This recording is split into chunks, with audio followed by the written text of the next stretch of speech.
Magandang araw po sa inyong lahat. Welcome sa Kabuhayan at Negosyo. Ang programang nagbibigay inspirasyon at kaalaman sa inyo tungkol sa mundo ng pagninegosyo at kabuhayan. Ngayong araw po ay makakasama natin ang isang negosyante na nakatutok sa pagbibigay ng mga solusyon at serbisyo sa iba't ibang industriya. Of course, particular po ang larangan ng logistic, shipping, at freight forwarding. Ang Argo International Services ay nag-aalok ng mga serbisyong tulad ng pagdadala ng kalakal, warehousing, customs clearance at iba pang kaugnay na serbisyo na may layunin matulungan ang mga negosyo na magtagumpay sa global na merkado. Sa kanyang dedikasyon at inobasyon, nagawa niyang gawing negosyo ang kanyang misyon. Mga kaibigan, mga kanegosyo, at ipong i-welcome ang ating special na bisita, si Ami Solita, owner ng Argo International Services. Ma'am Ami, welcome po sa Kabuhayan at Negosyo. Marami pong pasalamat for the invitation and having me here in your show. So, ano po ba itong Argo International Services at ano po ang inspiration nyo, mag-asawa? Bakit ito yung pinili nyo pong negosyo?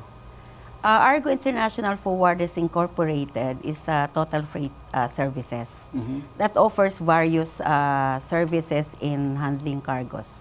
So, meron po tayo dyang transportation that includes the air freight, sea freight, and land freight. For the land freight, we have also the tracking and the RoRo deliveries. So, we have also the warehousing and distribution. So, meron din po tayong custom clearance for the import and the export shipments. So, meron kayong mga international logistic client? Yes, partners. So. And then, meron din po tayong tinatawag na project cargo. Ito yung shipments, so malaking project na isang kliyente na nag-serve tayo of all the services I mentioned earlier. Ang warehousing nyo po, Miss Ami, is ano ito? Luzon, Visayas, Mindanao? Yes, meron po tayong type ng warehouses. Meron tayong private, meron tayong public warehouses, and then meron tayong customs banded. Alam mo, Miss Ami, yung mga suki natin dito sa Kabuhayan at Negosyo, syempre gusto natin may kwento sa kanila. Gusto natin sila ma-inspire doon sa humble beginning nyo po mag-asawa. So, bago po kayo nag-start ng logistic business, ano po ba ang negosyo nyo? Kayo ba ay ito talaga ang unang negosyo nyo, mag-asawa? Actually po, ang husband ko po is, ang family niya is into cargo forwarding and courier service. So talagang kabisado na nila kabisado na ng in-laws ko. Opo. And then, I'm a nurse by profession, so I have an experience of... You are a nurse by profession? Yes. Okay. Bakit kayo napunta rito? Hindi ba mahirap yung transformation from, medical field and then dito kayo sa negosyo? Actually, kasi I graduated earlier. So, that time kasi when you pass the board exam in nursing, you must be the age of 21. Okay. So, while waiting for the time that I could get my license after passing, so... Hindi conditional pa kayo noon? Hindi naman po. Bali, mag-iintay ka lang po ma-release so you can practice. Naghihintay ka, maging 21 years old yes, pa kayo? Yes, and then, while waiting, so I decided to work and join the medical selling, which is the medical professional. Para kang medical rep, parang yes ganon. Po, yun pong to talk to the doctors and discuss the medicine that you're having. So with my 8 years there, dun ho nahasa yung aking salesmanship and marketing. So magaling talaga kayo sa sales and marketing. With all the trainings po that the company provided, dun po ako nahasa. So hindi na nahasa. po ninyo na-practice yung pagiging nurse ninyo kasi nasabak... Hindi po talaga. Okay. It's just parang 1 year ko lang po na-practice as rural health nurse while waiting for the license. So kayo po mag-asawa, bakit po logistic and shipping ang napili ninyong business? Talagang decision nyo ito mag-asawa? Since yun po ang expertise ng husband ko, so I decided na mag-join na lang sa kanya noong 1990. So it started as Argo Express Freight Corporation, and then after 6 years, we move into bigger scope. So we decided to put up the Argo International Forwarders Incorporated and covering all the services of a logistics. So ito talaga yung Siya po talaga. unang naging negosyo niyo mag-asawa? Yes. Oo. Bali, siya po talaga yung mentor. Siya yung talagang may alam ng ins and outs of the... Nung una po is, tawag po natin is forwarding business.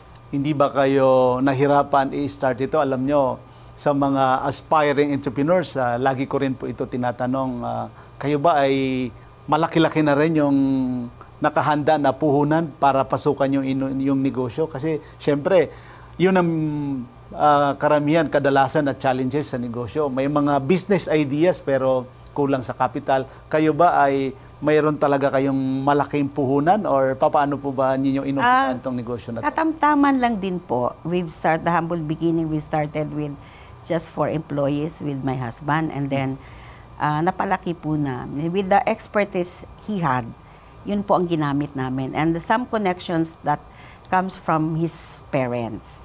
Yung father po ng husband ko.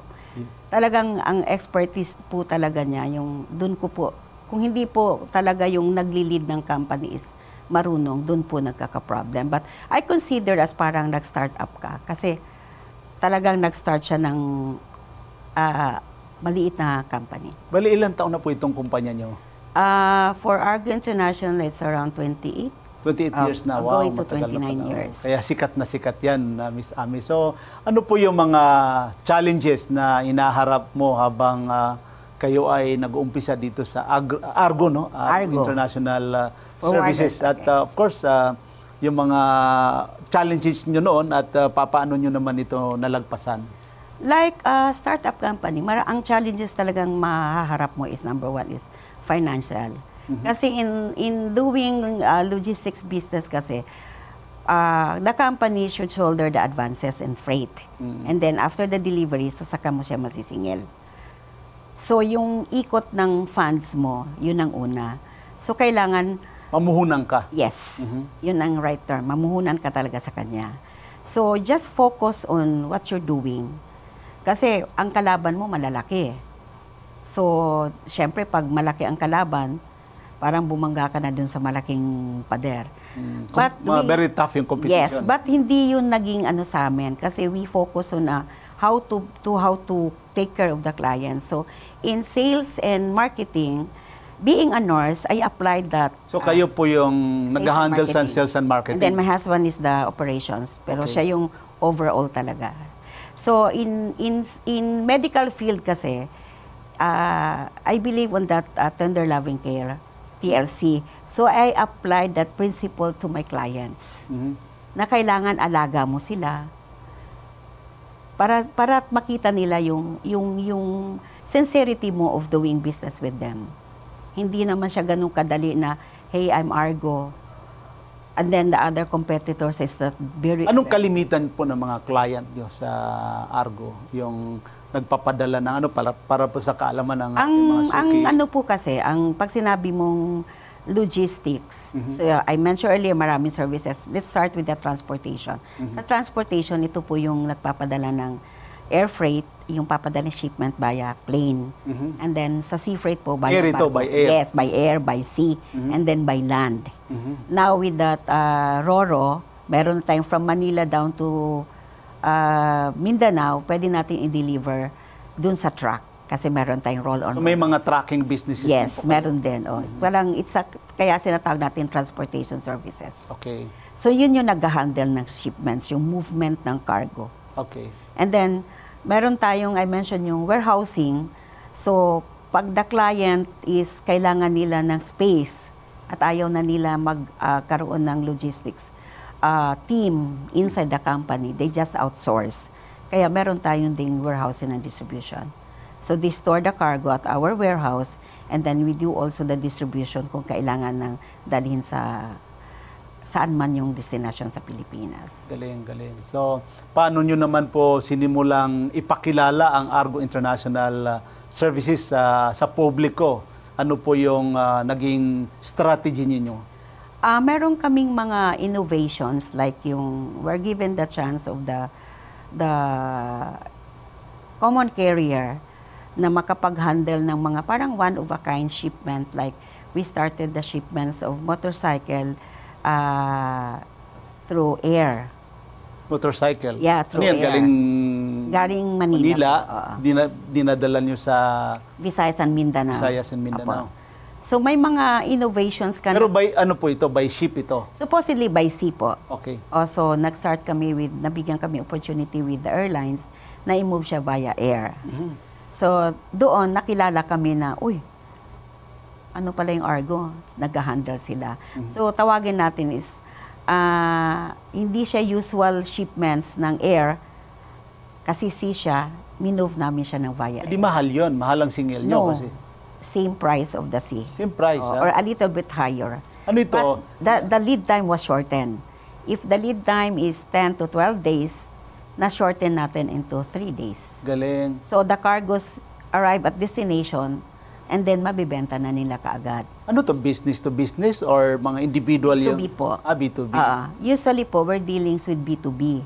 But we also give others na mga like yung startup, binigyan din namin ng chance na i-handle yung shipments nila para po makapag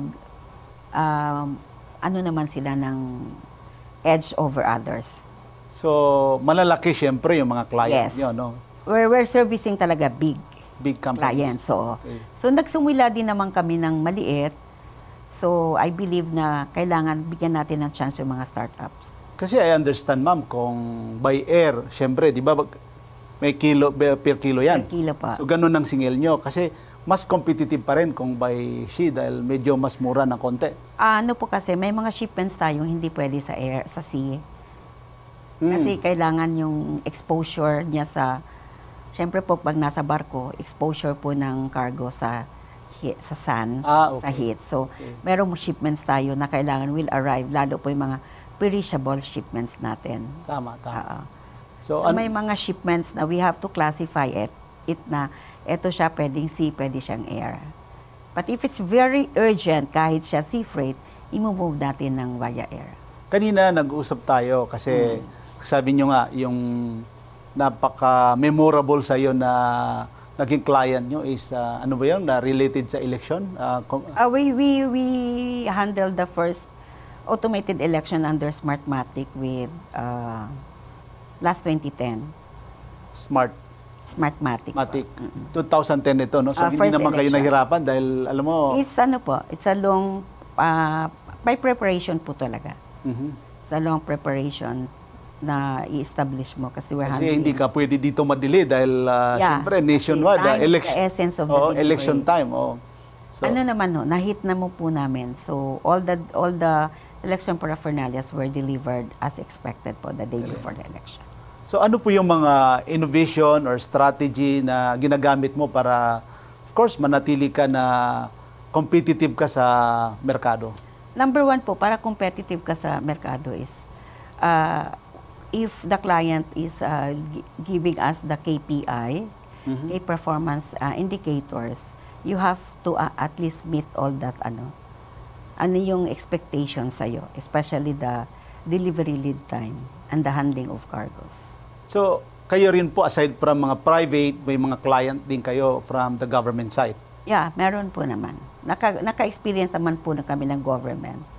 So, ano po yung mga challenges between transacting with private at saka sa government po? It's almost the same naman po kasi pare-pareho naman po nating i-handle sila as their expectations. Siyempre, kung meron po silang mga terms and conditions of the government against the private, then we have to follow also. Sa mga international clientele nyo po, paano nyo, yung mga, container base or yung mga lost cargo, ano po yung klase na? Ano po siya? Kung naka-LCL, LCL po ang handling natin. Lost container load. If it's containerized din. Okay. So, may mga future plan po ba ang Argo International Services? And sa plano nyo ba mag-expand pa ng ibang services dito sa logistic sector? Actually po kung ano yung scope ng logistics as much as possible, we just focus on that to our expertise. Siguro pag sa mga nag-diversify na other business, yung related lang po. So example, malaki po masyado ang scope ng logistics eh. Hindi lang naman po yung to handle lang the shipments. There are other services na pwede mong i-offer, like deployment of manpower to handle their warehouses. Warehouse nila, manpower sa amin, para ma-less yung burden ng clients. Ngayon po kasi globally, mostly ano lang sila eh, they outsource the services. Kasi kung ano lang yung services na kinuha, yun lang babayaran nila. Rather than maintaining the logistics team. So, parang pag i-outsource nilang services sa amin, wala na silang logistics team. Kami na yung logistics team nila. If the logistics end na yung kanilang service, they just end that easily. So ano po yung pinaka most rewarding part ng pagiging owner ng Argo International The rewarding Services? part is yung you receive an award from the clients. Just recently, I received an award yung from one of our multinational client. Na I've been receiving that since 2016. Parang outstanding service provider of the year. So 2016. Oh, very tough yung competition Yeah, dyan. very tough kasi as you all know, kung sabihin mong mga big clients, nandun pa naman kami sa medyo large. Hindi pa rin kasing medium, kasing large sa kanila. But it's very rewarding to compete with them that to the point that we got 100% KPI. Siyempre, malaki na sila. Oo. Yun, very rewarding. And then, yung makita mo rin yung your people is working with you more than 25 years, 26 years, nasa amin pa rin. Halos kaedad na nila yung, Yes, yung company. Oo. So, very happy ka na upon retirement, makita mo rin sila on their success. Their journey with us. Parang, ma'am, magre-retire po kami sa inyo. So, we're very happy na nakatulong ka sa tao. And then, nakatulong ka rin sa client, especially if you give, yung contribution with the client on how to plan and how to make, to reduce their cost of the freight. Tapos, i-acknowledge ka nila. Malaking bagay. Parang happy ka na. Tama yan. It's more than a reward na kung reward nyo na lang, more than cargos na lang ibigay nyo. And then, the renewal of the contracts. Sa yung mga personal challenge po na, of course, na naging challenge nyo rito sa kumpanya nyo, ano yung sa tingin mo na humubog sa'yo bilang isang business owner? Actually, ang nakikita kong challenge parang yung natulong mo sa isang client, malaki o maliit, then they give an acknowledgement. Parang happy na ako in everyday na, example, hindi nakalipad yung cargo, tas nagawan mo ng paraan. Hindi nakarating yung shipments, nagawan mo siya ng paraan. Yung the quick response mo sa client na they make an admiration sa iyo. Thank you po ma'am kung wala po kayo. Parang naging part ka rin sa kanila. Of course. So, yung Parang partner kayo. yeah, it's really the building relationship na mo sa client. Yung naging part ka sa kanila na they treat you as a really business partner. Not hayaan mo na sila, lang yan eh. Yung treatment nila sa iyo, to the point na their anniversaries, kasama ka. Ini-invite ka. Yeah, yung bang kasama ka, and they give you a reward, yung going to the stage to receive a plaque, a certificate. It's more than enough an achievement. And then you will show it to your people. Kayo po as a full-time mother. Yeah. Opo. At saka, of course, business owner kayo. Paano nyo binabalansi ang pagmamanage ng negosyo mo at saka bilang sa personal pag-alaga sa mga It's a time management. I have 4 kids, 3 boys and 1 girl. All of them now are professionals now. Galing. So, 2 kids is not working with me and then 2 kids is working with me. Pero talagang lahat So hindi sila lahat nagtrabaho sa... Nagtrabaho din sa akin after working with me, and then they find out na gusto nila yung the corporate world. Parang corporate world to our business and then corporate world. Mamaya sa pagbabalik ng kabuhayan at negosyo, pag-usapan natin yung values and mga prinsipyo ng isang AMI dito sa Sige po. ano ng negosyo nyo po. Magbabalik po ang Kabuhayan at Negosyo.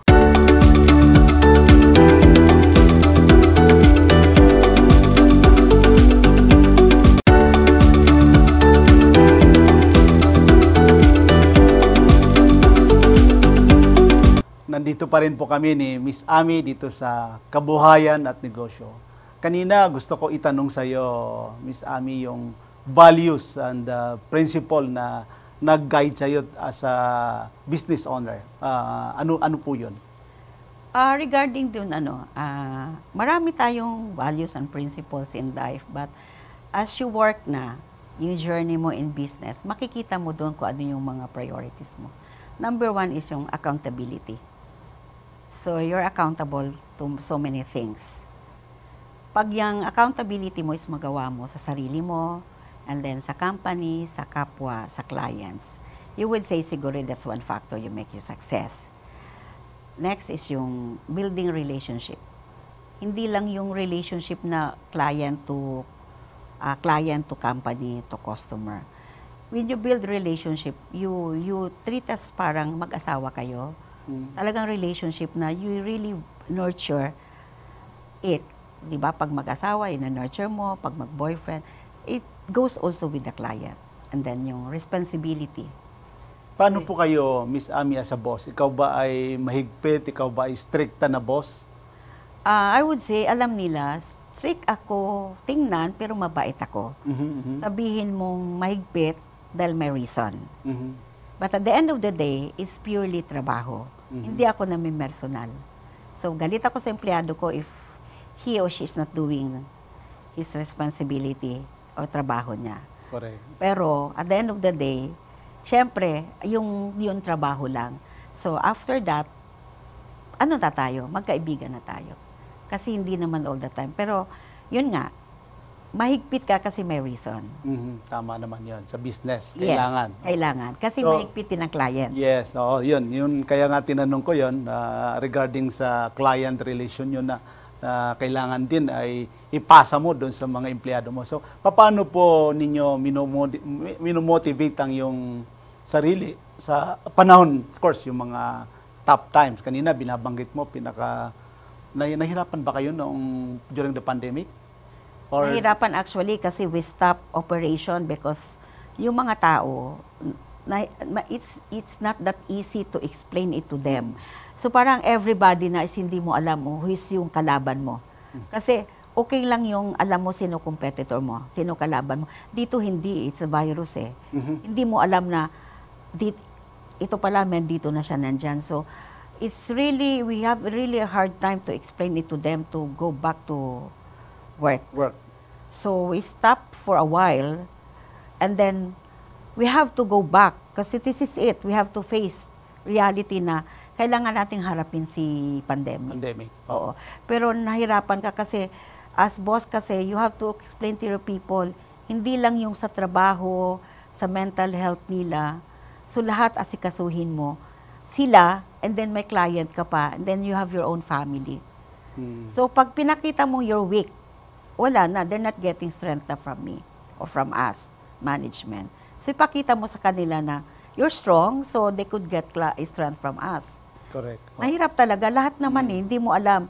The airport operation stop, so stop na yung clients. The sea freight nag-stop. So saan ka na? So sabihin mo, yung mga tao, may mga leave naman, may ganyan. But naubos na. What would be the next? So to explain it to them and to convince it to them na you have to have yourself receive vaccine, nahirapan sila. So what the company did is we purchased our own our vaccine para sa mga tao and their families. Oo. Itong mga worldwide problems po, lalo na ito binabanggit mo yung pandemic at marami pa, lalik yung siyempre, pagka tumataas yung ng gasolina, yung dollar exchange. So, siyempre, naapektuhan yung, siguro, yung price nyo sa kumpanya. Yes. So, paano po ito nakaapekto, itong mga ganitong worldwide problems? At of course, isama mo na rin diyan yung mga kalamidad, yung kanina nabanggit mo itong nabanggit natin itong pandemic. So paano po ito nakaapekto sa business ng logistic at shipping? Malaki po kasi biglang taas ng, let's take mo na yung pandemic. So kailangan mong magkaroon ng PPE, personal protective So additional cost. So saan mo siya ipapasa? Correct. Okay. So at times you have to absorb just to survive. And then dumating naman yung increase ng gasoline with the war sa Ukraine. So lahat apektado kasi nagfa-fluctuate. How to explain to the client? What if your contract is 1 year and you establish the price rate? So to explain it to them and to consider na pwede ka mag-increase, depende sa increase ng gasoline, it would take time. So you still sacrifice first. Correct. Bago sila mapa-oo. But anyway, nasa-survive naman siya. So, paano yung lahat ng mga cost savings na pwede mong gawin just to survive? Ma-reduce man yung profitability mo, but you have still the business. Ano ba ang ibig sabihin talaga, Miss Ami, ng freight forwarding at paano ito naiiba sa simpleng pagpapadala lang ng mga shipment? Actually, in layman's term, pag sinabi mong nagpadala ako, that's already freight. Freight, Oo. Not knowing lang na nagpadala ka. So, pag sinabi mong freight forwarding, the word freight, nagpadala, forwarding, move the cargos. So, as you years dumaan, na-improve na yung mga terminologies, nagkaroon na ng freight management, Correct. nagkaroon ng transportation, services. So actually, ano yan it's the movement of cargos one place to another using the common carrier like air freight, like air or sea, and then we have the land. So yan ang ng transportation or freight management. Air freight, sea freight, and land freight. Yan. Sinama na natin yung RoRo. Ngayon, alam mo naman, Miss Ami, yung high-tech na ngayon, di ba? So, paano ba nakatulong ang teknolohiya sa pagpapabuti ng logistic at shipping operation? Ay, malaki. Malaki siya. So, pwede nating isasahin. Di ba, with the technology, mga digitalization natin. Each segment, nag-i-improve sila. Like we take for the air freight. Ngayon, dati, bago mo makuha yung flight details, pupunta ka sa airport. Now, no. Pasok ka lang doon sa system ng airline, makikita mo, you could book before the flight. Then makikita mo talaga, real time, depart, arrive, and then release. So, isa yan. Sa sea freight naman, ganun din. So, namomonitor talaga ng client? Namomonitor talaga. Alam ng kliyente, hindi mo na pwedeng sabihin, ay, darating na siya. Talagang, sa amin, it would be more easier. So, nalalighten ang trabaho ng mga customer service namin. Then, for the land naman, with the GPS, ilolocate mo lang nasaan yung truck mo. Alam mo na, ay, nandun na pala sa Cebu, nandun na pala. So, talaga, it really helps. Yung development ng technology, malaking bagay. So, with the... Nakatulong ito? Yes. Parang nagkaroon ka ng cost of the technology. In return, natipid mo naman siya, nakatipid ka naman on the manpower. Kasi kahit isang tao mo lang nag-handle ng air sea, kaya niya Okay. Pindot-pindot na lang siya, gano'n.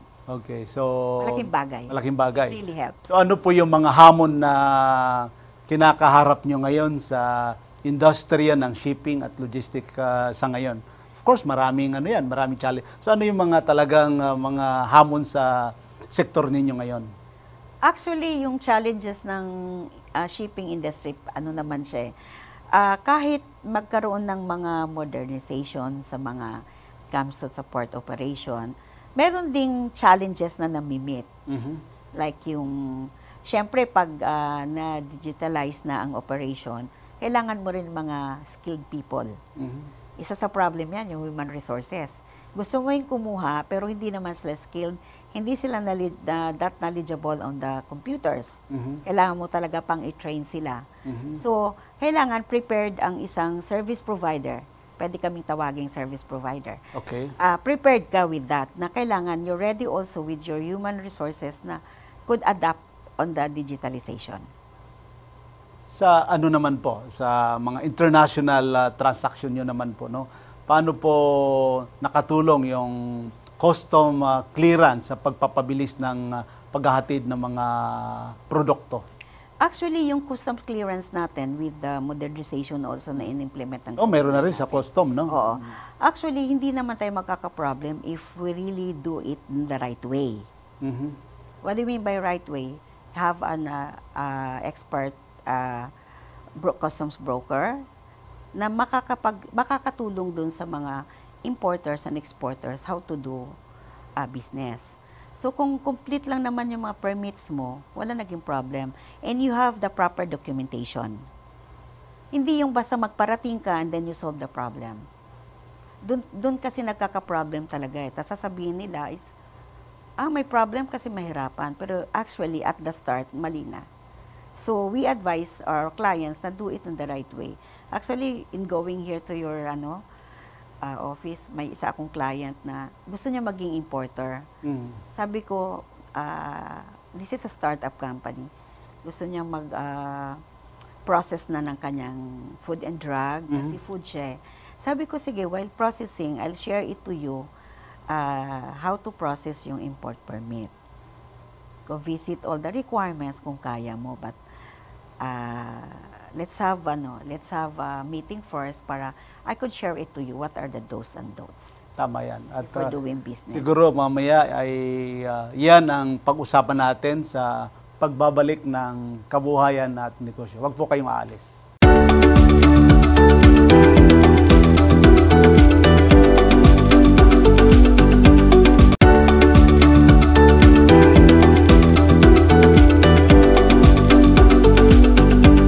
Nandito pa rin po kami ni Miss Ami dito sa Kabuhayan at Negosyo.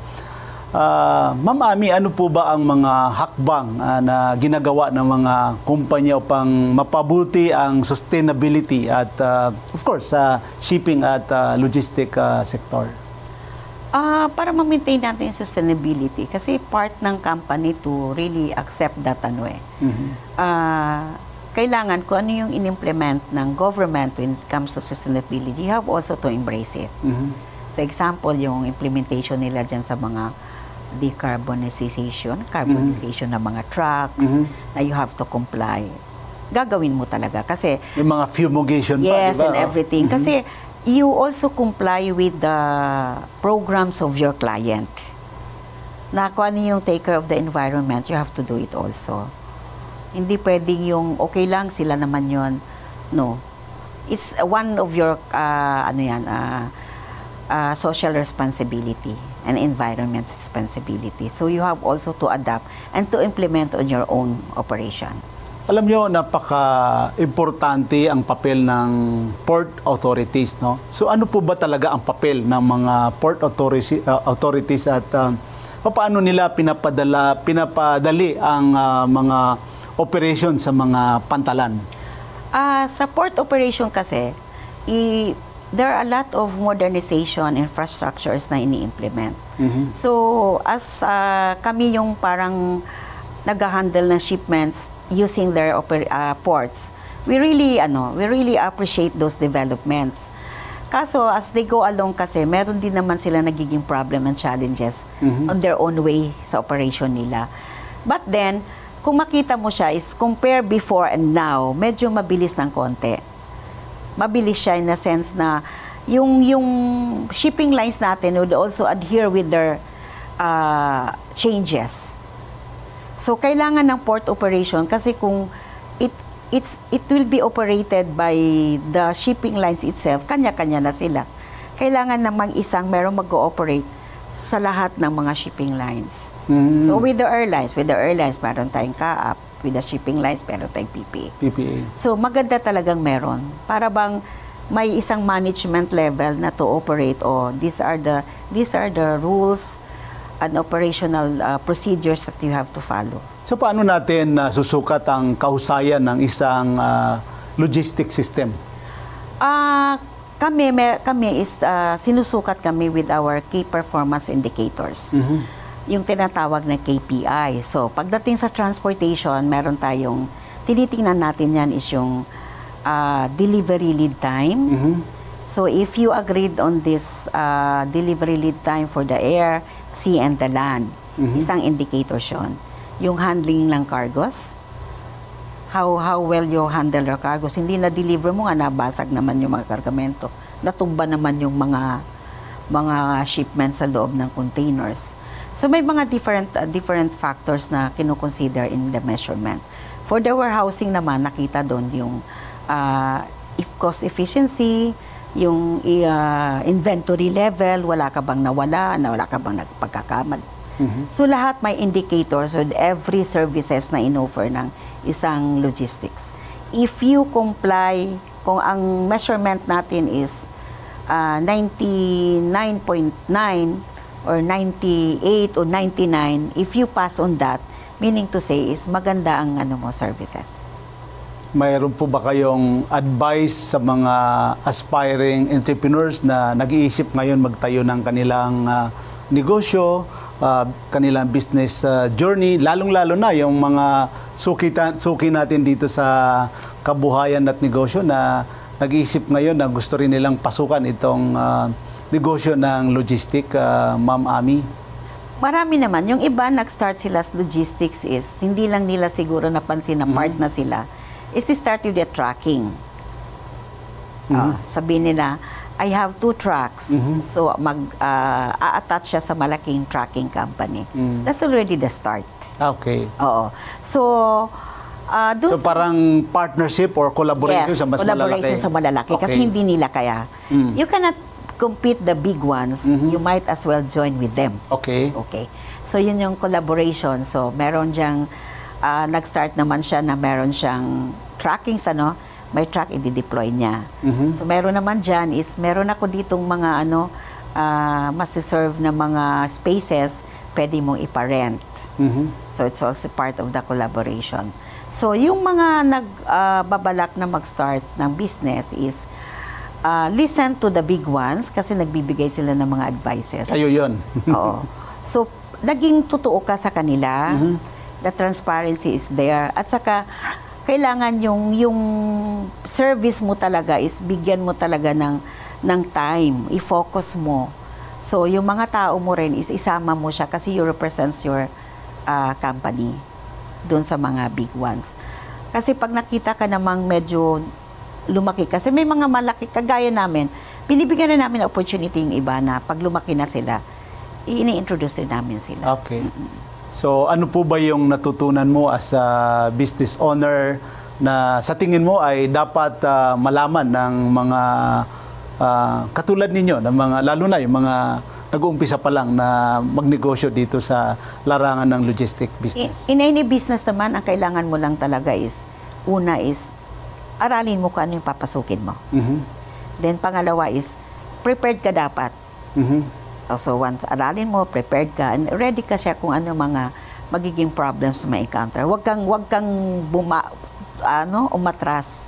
Face the problems at ayusin mo siya. Kasi makikita naman ng sincerity ng kausap mo kung totoo ka o hindi. Now, pag kagaya niya, nag-serve ka at bigla kang nawala, what would be the next? Wala ka na opportunity. At isa pa is mahalin mo. Oo.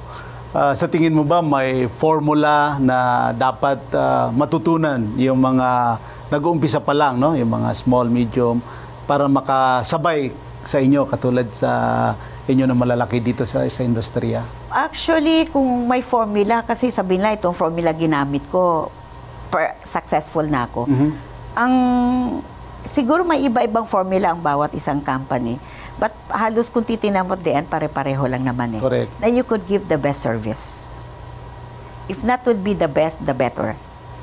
Oo. Kasi alam mo, minsan yung mga kababayan natin na siyempre, hindi rin nila passion yung, halimbawa, itong logistic, tapos papasukin nila bigla kasi nakita nila si Ami dito yumaman, gagayahin ka na lang. Ikaw ba may mensahe sa mga aspiring entrepreneurs na siyempre mas i-prioritize nila sa negosyo yung kanilang passion? Ano kasi, yung sa akin lang, it's my opinion lang is, minsan sabi niya, passion ko kasi to. Pero ako kasi is, kung gustuhin mo, pwede mo siyang pag-aralan at pwede mo rang simulan, mahalin. ang trabaho mo. Mhm. Pag minahal mo ang trabaho mo, mamahalin ka rin. Mhm. Like example, mahal mo ang pag-deliver, natuwa ang kliyente sa'yo, mamahalin ka rin ng kliyente. So learn to love and enjoy day to day. Kasi kung hindi mo ini-enjoy ang ginagawa mo, at the end of the day, parang stressful, hindi mo na-achieve yung goal mo. Na ano ba yung goal mo for the day? To deliver all the cargos na expected mong i-deliver today. Eh, hindi mo naman mahal yung ginagawa mo, hindi ka rin nag-i-enjoy. Parang hindi mo siya wala kang self-fulfillment. Yun ang sa akin. Okay. Siguradong marami kaming natutunan sa iyo, Miss Ami, sa mga shinare nyo sa amin. Baka po mayroon kayong parting words sa mga suki natin dito sa kabuhayan at negosyo. Sa mga gustong magnegosyo at feel nyo na yun na, grab it talaga. Kunin nyo na kaagad. Huwag nyo nang paliban-liban pa. Kasi ang opportunity kasi isang beses lang darating. Pag pinalagpas mo na, magsisisi ka uli. And enjoy what you're doing. Maraming salamat po sa iyo, Ma'am Ami.